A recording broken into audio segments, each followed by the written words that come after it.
What's up, skate fam? Welcome to another D-Skates tutorial. I'm your host, David Laliette, and in this episode, I'm going to cover something you can practice while you're in isolation, as long as you have a fair amount of space and a hardwood or concrete floor at your disposal. I recommend enough space where you can comfortably fall without colliding into objects. Today we're going to be learning a heel-toe spin. So, if you're a novice to spinning, you should expect to fall a lot before becoming any good at this. So consider your safety and place yourself away from dangerous objects or put on a helmet. The first step to learning the heel-toe spin is getting comfortable being in a heel-toe position.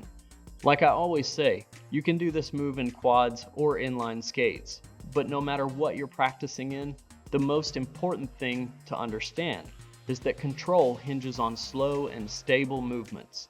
Without a stable comprehension of the core functions here, you will struggle to stay up while spinning. So make sure you're practicing rolling onto your heels and toes. Note that you don't want your upper body to be bouncing up and down a lot. This can cause jerking motions when you spin if you're bobbing up and down, which will throw off your balance. Tighten your core and hold out your arms. Try to keep your upper body from bouncing. Focus on keeping the body straight up and push your chest forward so that your back stays straight as well. Let's set these good habits into motion now before we ever attempt to spin. Before we start spinning, I want to note that most people prefer the counterclockwise direction naturally. If that's you, then you'll be in a left toe, right heel position. The heel always travels forward while the toe always travels backward. Personally, I naturally prefer a clockwise rotation to my spins, and since my right foot travels backward with the left traveling forward, I will be in a left heel, right toe position. Once you're nice and comfy in your heel toe position, it's time to try microspins. Use a slight swing of the arms to propel yourself in your preferred direction. At first, you probably want to stick with a 180 rotation, so that you can feel your way through how you will execute and stop the rotation.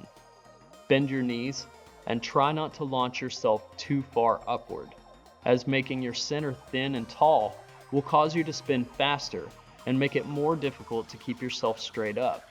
If you can comfortably keep your feet somewhat wide, you will spread your center of balance and make yourself more stable while rotating. Remember to keep your upper body as straight as possible, including your head.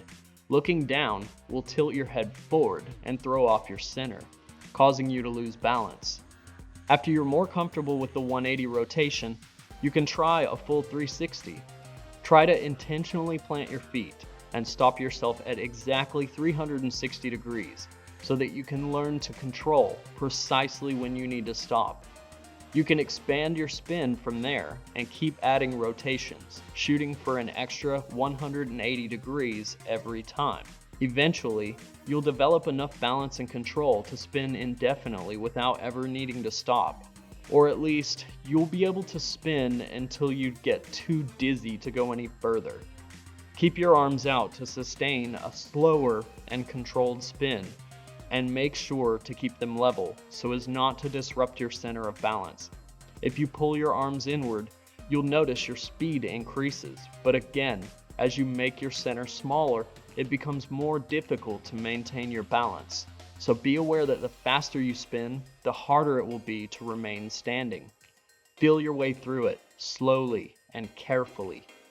At first, it may be extremely difficult to combat the dizziness that comes from spinning quickly. The best trick I know to deal with this is to select a single object or area of the room and try to focus on that each time your vision passes it. If you drop your focus and allow the room to turn into a blur, you'll become dizzy much sooner and may fall over while spinning. That part takes not only physical, but also lots of mental training, and is exactly why I highly recommend using open space and protection to learn this move. When you become dizzy on skates, things can get dangerous quickly if you're not mentally trained to deal with the effects. I hope my instructions help you learn this really cool trick. I get tons of requests for spinning tutorials, and every time I spin in front of skaters who can't, they're always asking to learn how I do it. Also, I figure since we're all stuck inside and isolated from other people during this terrible global health crisis, the best thing that we can do is focus on furthering our skills and lives in any way we can. Being that many people are not working right now, we can take this time to be physically active in ways that we enjoy. If you enjoyed this video and learned something from it, give it a thumbs up and share it with your friends who also love skating. Don't forget to subscribe and click the bell so you can get notified when I release the next tutorial. Stay healthy, skate fam, and I will see you the next time I lace up.